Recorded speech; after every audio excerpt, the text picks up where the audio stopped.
Hola, hola. Bienvenidos a Esperanza Vence, donde la Esperanza Vence. Welcome to Esperanza Vence, where hope wins.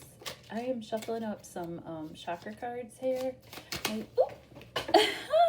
They're jumping. Here's the one.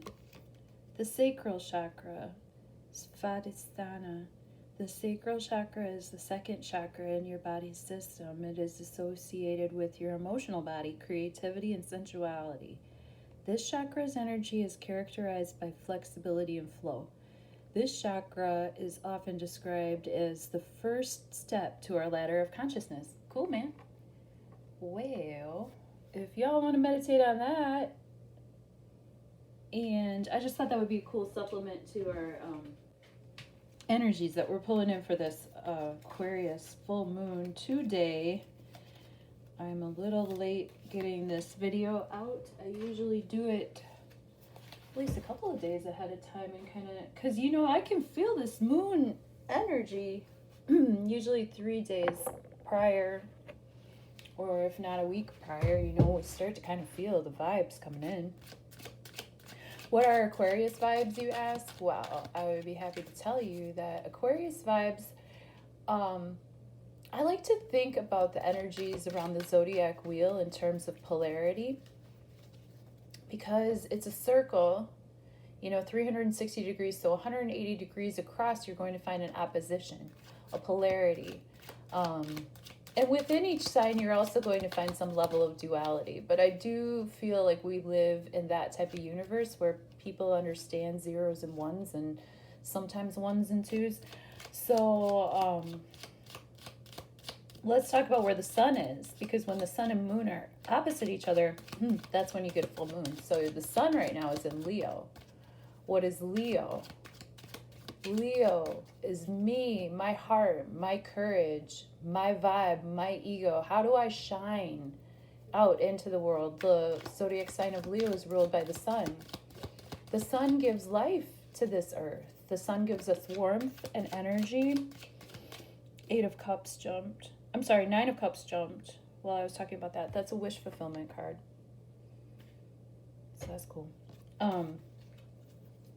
Leo energy has to do with the self, and having a healthy sense of self and not being afraid to be yourself out there in the world. And by you being yourself, you give other people the permission to do that too. But where the sun is at, what sun's shining on right now, is our ability to, enhance our own self-care and enhance our own sense of being okay with who we are and how we share. So the polarity, the opposite side of the wheel, okay, when you look across the wheel from Leo, you're going to see Aquarius. Aquarius season happens in the northern hemisphere winter. Okay, it's going to be right around February for us up here. And Aquarius is cold. Aquarius doesn't really care about your feelings. They care about what's best for the collective. They care about what's best for everyone, not just you. Whereas Leo is very passionate and fiery, Aquarius is air. And not only is it air, but it's cold air. It's clean and it's crisp. And, it deals very well with information and how we all do breathe the same air. It has to do with vibrations and waves. Aquarius, when I see the symbol of Aquarius, I think about microwaves and cell phone waves and radio waves and, the kind of telepathic waves that we all share with each other, whether we realize it or not, or energy that all sort of mixes and melds, and that all happens in the air, in our atmosphere, in our environment. So Aquarius is really concerned with the individual's ability to relate to their environment as a whole.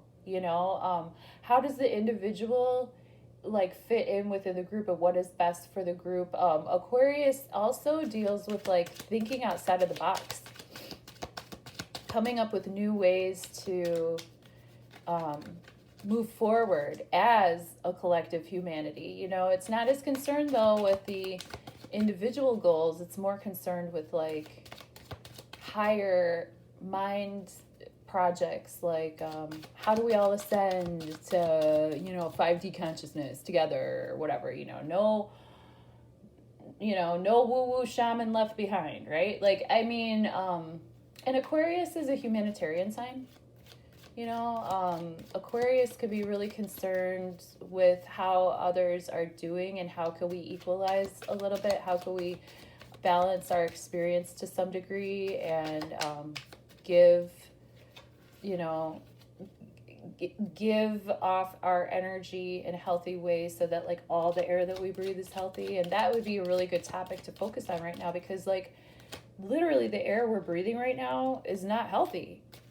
And so Aquarius can go the other way too. Aquarius can be like, I know what's best for the collective. These are the restrictions. This is what we're doing. Aquarius, it's funny enough, it was traditionally ruled by the planet Saturn. What does the planet Saturn represent? Strictness, like laws, confinement, restrictions, red tape, regulations, paperwork. What do you have to sign to get things done?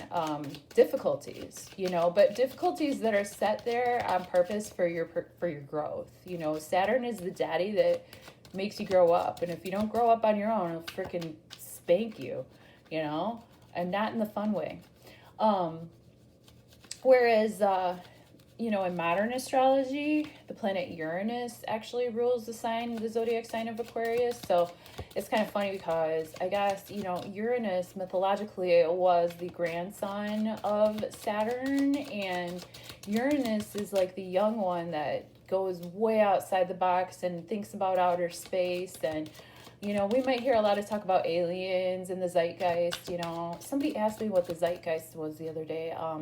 Zeitgeist is a word that describes like just popular culture and what is the general mood that, popular memes or popular themes that we might be seeing in mass media culture. So yeah, Aquarius has to do with, like how, especially with the full moon too, we might be coming to a lot of crossroads, and we might be coming to a head with a lot of topics. The astrology is kind of tight. Like there's a lot of squares, quincunxes, and to describe that type of energy, I would just say that it's tight. It's not necessarily like that open, breezy air that we would want Aquarius to be, where everybody's free to breathe and free to be themselves. Like there's other factors coming on here right now, physically, psychologically, socially, astrologically, energetically, that are causing the general energy flow, at least in my observational experience, because clearly I'm an existentialist, I would have to tell you that this energy of being free, open, airy, letting everybody be themselves within the collective for the betterment of all good and everyone involved, that could use a little work right now. We're not there yet. People talk about this age of Aquarius coming up, and peace and prosperity and harmony and rising to the next level vibrationally, but there's the North Node in Aries right now. The South Node is in Libra. We're kind of walking away from having concern for our necessity to be kind and balanced in our relationships, and we're moving more towards like Mars themes of war, action, aggression, and sometimes you just gotta be like that. You gotta be fiery and active to get things done. You can't always be, airing out, spacing out. Like sometimes we have to be right here, and sometimes we have to literally wage war on certain topics that are intolerable. It's the world we live in. So those are the energies that are kind of surrounding this Aquarius full moon, and there has been a lot of talk online about manifesting. Every freaking full moon, people talk about culminations and manifesting and things coming to fruition, and that's all true. At the same time, this moon, especially with Mars in Virgo, I have a natal Mars in Virgo. I was born this way. And I will tell you what, Mars in Virgo is very detail oriented. Whether Mars in Virgo people may or may not let on that they're like this, but like they will notice every detail to like almost surgical precision. I would say that Mars in Virgo is almost as deep as like Pluto in Virgo. You're gonna act, you're gonna want to take action in situations to where the details matter. You know, Mercury is really close to Mars in Virgo, and Mercury is the planet that rules the sign of Virgo, and that has to do with details, communications, emails, bills, numbers, any type of short distance travel, mechanical, machinery, transportation. So if there's anything in your life that you can take care of, you know, make sure your stuff's handled. Make sure your ducks are in a row, because with Venus retrograde here and some other planets going into retrograde, you know, I've been noticing in my personal life, like it's been really easy for my chores to just get away from me, and I can't live right if my room's not clean and I don't have time to cook proper food, and I feel like I'm not sleeping well because I'm not eating well because I'm not, blah, blah, blah. So these kind of things the energy is ripe for that right now. A lot of us have been having a pretty intense summer, and that's exhausting in and of itself, let alone, this terrible freaking air that we've been breathing. And there's just a lot going on that could potentially deplete our energy. And full moons anyway kind of tug and pull on the tides, and we're made up of water too. So that in and of itself can also be exhausting. So I would just say that, like, some full moons are a time to chill, take a bath, charge your crystals and whatnot. I wouldn't do that this time. I would stay real practical. I would stay real grounded.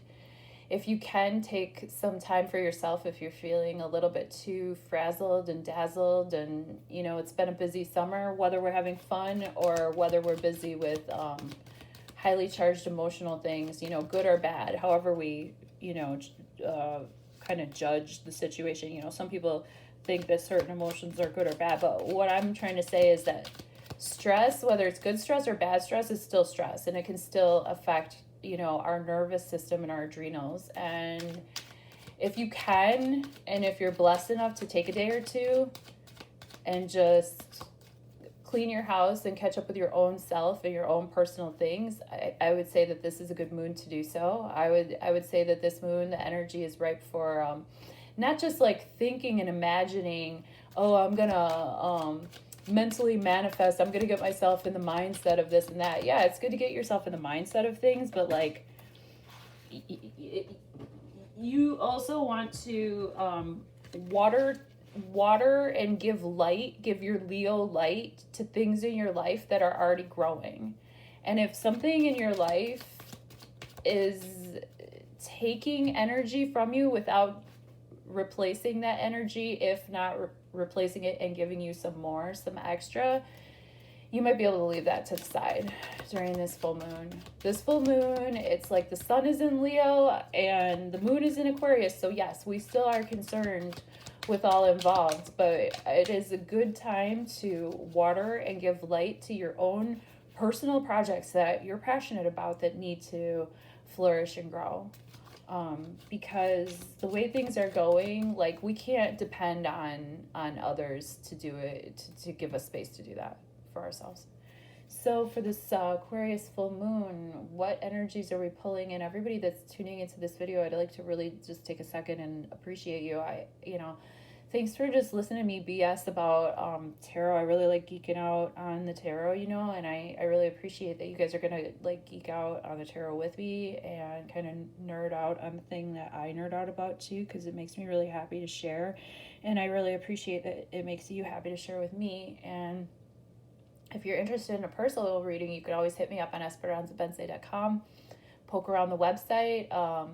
I have these videos on YouTube twice a month talking about the lunar cycles, and sometimes I post a video, informative videos about the tarot deck, and I've just been falling behind. Like I was just talking about, I've been falling behind in my life lately. There have been some deaths in my family, and other things are tugging and pulling, and yeah, it's time that we kind of like just, if we have to carve out space. It's not, trust me, the world goes on. Not to be, like that guy, but like honestly, no one cares about you that much. No one. If you need to do something for you, like, people might like bat one eyelash, but trust me, they are so involved in their own self and their own needs that you got to do what you got to do, and don't worry about it. I mean, people love you, people care for you, but your life is between you and God, and that is the only love and care that really, really matters. So I give you this. I love you. They don't, what's that song? They don't love you like I love you. They don't love you like I love you. Hey, they don't love you like I love you. Oh gosh, what is that song? That song was so cute. Anyway, 2009 was a long time ago, and hey, they don't love you like I love you. Hey, they don't love you like I love you. Ah, yeah. I think it might have been the Yeah, Yeah, Yeahs. Anyway.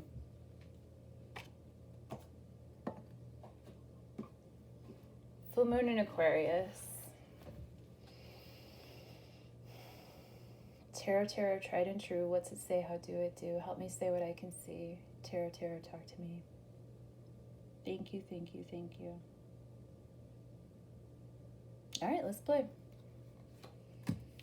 This is us. This is what's crossing us. Near past, near future, conscious awareness, subconscious awareness. Oopsies. How we see ourselves. I just so screamed that. What's our environment? How do other people see us? What are our hopes and fears? And the likely outcome. Cool. I am so curious to see what the cards have to say about all this. Ooh, I should put some lotion on my hands, but I didn't. Don't judge me. My ashy self. Okay, 8 of Pentacles. What's crossing? Page of Cups. Near past, the Tower. Near future, 7 of Wands reversed. Conscious awareness, 10 of Pentacles. Subconscious awareness. 2 of are these wands or are they swords? Sometimes it's so hard to tell. These are wands.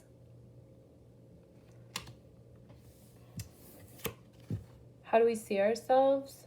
5, 9 of Wands reversed.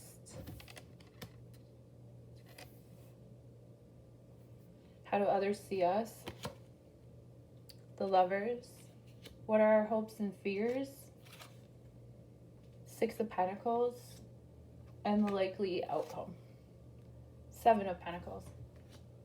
A lot of Pentacles coming through, a lot of Earth energy. That's what I was talking about. Staying grounded, staying on the grind. You can daydream all you want. You can, quote unquote, mentally manifest and do all that stuff subliminally. But we live in the 3D reality so far, last I checked. And yeah, you got to do it here. You gotta, nose on the grindstone.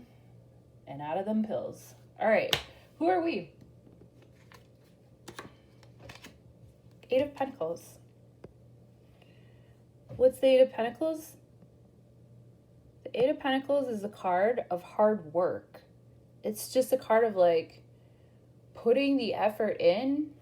You know, you make one pentacle, you stack another one. When you have two, you can stack for days. You know what I'm saying? But it's that day in, day out.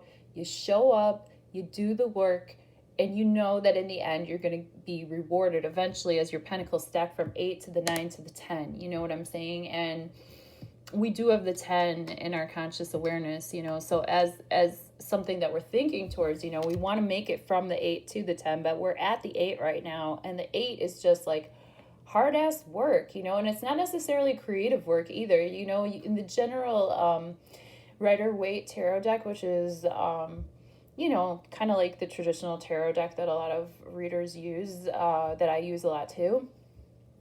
This deck that I have right now is a play on the Marseille Tarot, but in the Rider-Waite Tarot deck, you see a character who's hammering away at pentacles, and the pentacles keep stacking, and it's the same thing, in and out and in and out. And this is that discipline card. This is that card of practice. This is that card of practice makes perfect. This is that card of like, if you put in 5 minutes a day, you're going to get way more out of it than if you don't do it every day. But this is a card of hard work every single day, just showing up, putting it in, and then getting something out of it, and knowing you're going to get something out of it in the future.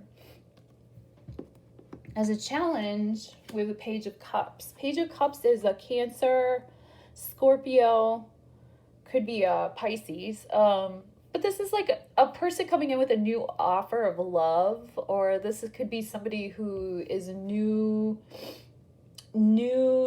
to love, new to romance. This is a new romantic offer. This could be us being challenged by our ability to participate in romantic offers or to offer ourselves romantically. Maybe the romance is putting a little bit of a dent in our ability to grind. You know, if we're steady on the grind and there's love coming in, it could be hard to achieve that type of balance. So it could be a challenge to remain open emotionally when we have all these pentacles that are on our mind, you know. But like with the Page of Cups here, in conjunction with the Lovers here, you know, I would say that we are, and the Wands, you know, I don't see any swords in this reading, which is kind of chill, unless this is a sword and I'm reading it wrong. But the reason why I think this is a wand, actually I can look it up. I think this thing has a book. If I don't understand the image, why don't I look it up?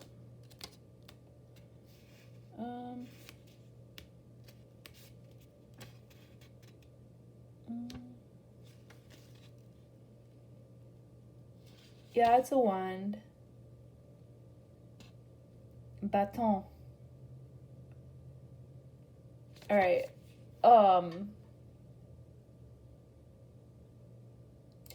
So anyway, as a challenge, Page of Cups can be just like, you know, you see that fish kind of, well, I don't know if this, in this depiction, it might not be a fish, but usually there's a fish kind of jumping out of that cup.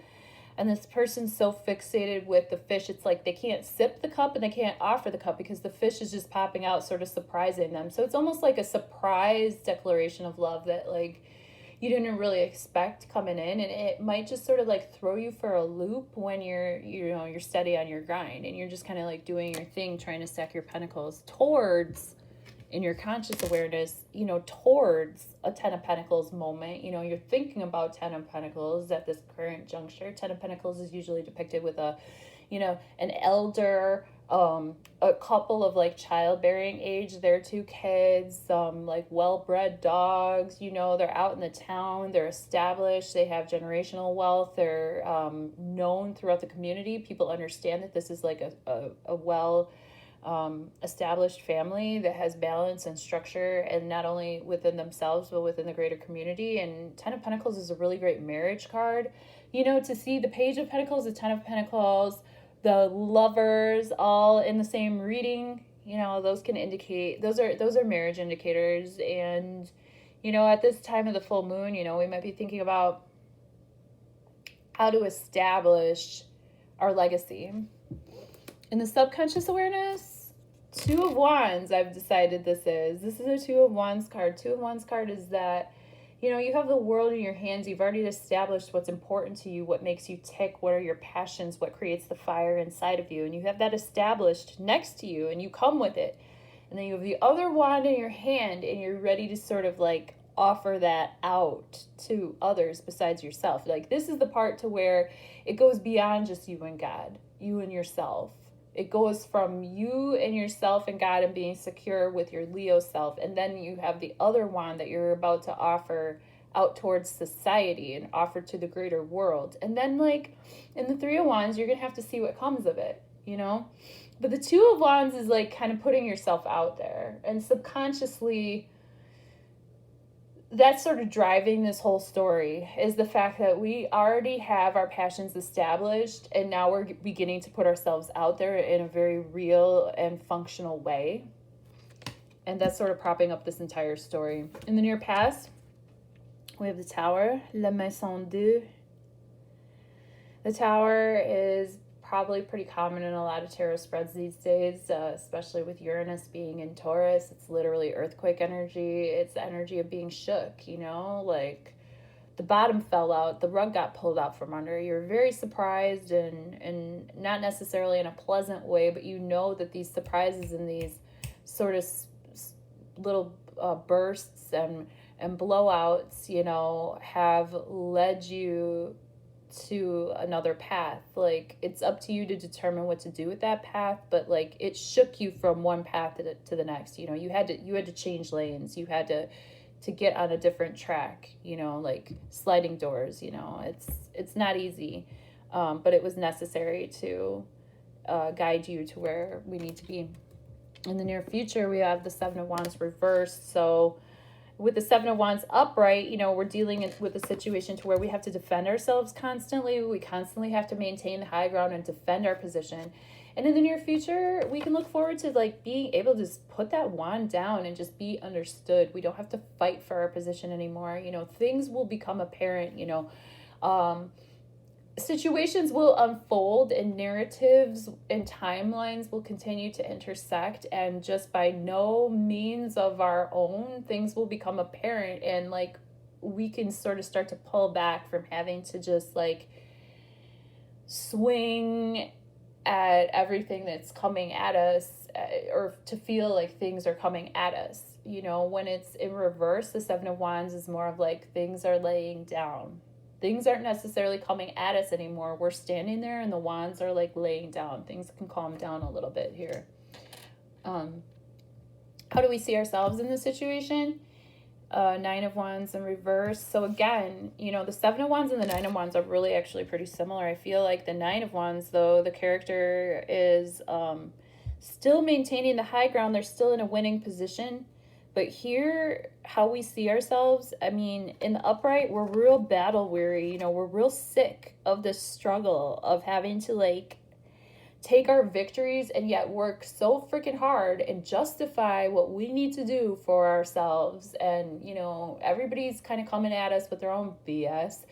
And in the reverse here, luckily, we see ourselves as being able to just not have to be like that. Like, instead of like keeping the wand in our hands, like we found a back door. We found a way to just sort of step out of that kind of situation. We don't need to fight for it. We can just lay it down. Like I said here, you know, in the near future, our near future and our self vision are quite similar. We just see ourselves as being a little bit more worn out than maybe others see us, because obviously others see us as lovers.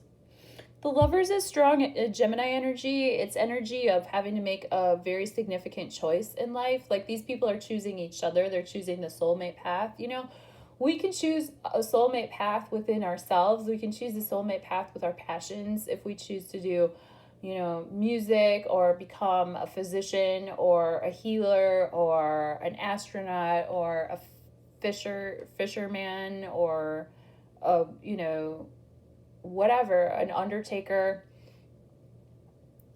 If our soul is calling and we answer that call, that's the biggest choice, you know. And that's what I feel like the Lovers card really represents. I mean, besides romantic love, this is a soulmate situation. So our environment is encouraging love and encouraging us to do what we love. And Leo is love. And even though this is a Gemini card, like Leo energy is very much concerned with love, love of the heart, and the courage to love, because it takes a lot of courage to love, because frankly, we're all going to die. And it comes down to like, who's going to go first, or can we please go together? You know, so it takes a lot of courage to know that that is a reality that we face. Like, the more that we love somebody, the more it's, you know, the more these things can become painful too, as well as ecstatic, you know. So in our environments currently, we can be on the lookout for love, you know. Venus is retrograde. It's a really good time to observe, try things out, you know. I mean, don't expect any level of clarity, and don't expect any answers right away, but it's summertime. It's really a good time to get out there and meet and mix and mingle and be open to love. And then in a few months, you know, when the planets start to move with more clarity, you know, in our own personal lives too, we start to see how this narrative is unfolding, then we'll have more information that we have gathered this summer about, you know, our likes, our dislikes, our wants, our needs, and how we express our Venus energy. Hopes and fears, Six of Pentacles. Six of Pentacles is a card of give and take. So we might be hoping and fearing that our relationships or our situations, or even our money or our bill payments, or any type of situation that we have with others is just balanced and equitable, you know, or that we can bring balance to a situation. If we see somebody that, you know, forgot their wallet at lunchtime and we have a couple extra bucks, you know, we can help them out, and then maybe someday they might help us out, or you know, this is a card of being able to achieve balance, but it's not necessarily a balanced situation. There's still, like, you know, maybe this month this person pays the bills, and maybe next month the other person pays twice, or whatever. But this is a card of helping each other out. It might not be 50-50. It might not be exactly balanced in this exact moment, but our hopes and our fears is that, like, people are going to help us out when we need it, and then that we will be in a position to help others when we can. So that's good. And as a likely outcome, we have Seven of Pentacles. Seven of Pentacles is a card of, like I just was saying about, you know, the Venus energy. This is a card of, like, being able to wait. Knowing that, like, when you plant the seeds and you give them proper water and sunshine, that those seeds are going to grow to fruition, because you're doing the things. You're doing the things. And so this is a card of patience. Okay, this is a card of, again, putting in the work and being patient to watch it grow to fruition. So that's what I have for us on this Aquarius full moon. And the lighting is kind of like bad because I waited until the sun got like this to do the reading, but you know, you get the idea, you get the gist of the cards. And I really appreciate you hanging with me for a little moment in time here on the internets, and I wish you love. Bye.